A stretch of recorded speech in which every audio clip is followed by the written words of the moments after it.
The physical contamination of products.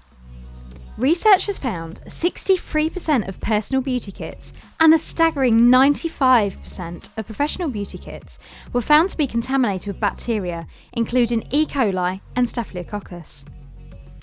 Contamination of makeup products can occur when they are touched with a tool, brush, or even a person that has had contact with the skin or mucous membranes of an infected person. Microorganisms are then transferred into makeup containers and products, leading to a cycle of contamination. Cosmetic grade alcohol solution can kill the bacteria and viruses lurking on products, makeup palettes, or containers. It's antimicrobial against bacteria, fungi, and viruses, meaning it can quickly eliminate these microorganisms. The alcohol molecules are absorbed into the product. Alcohol molecules penetrate the microorganism cell wall and permeate the entire cell.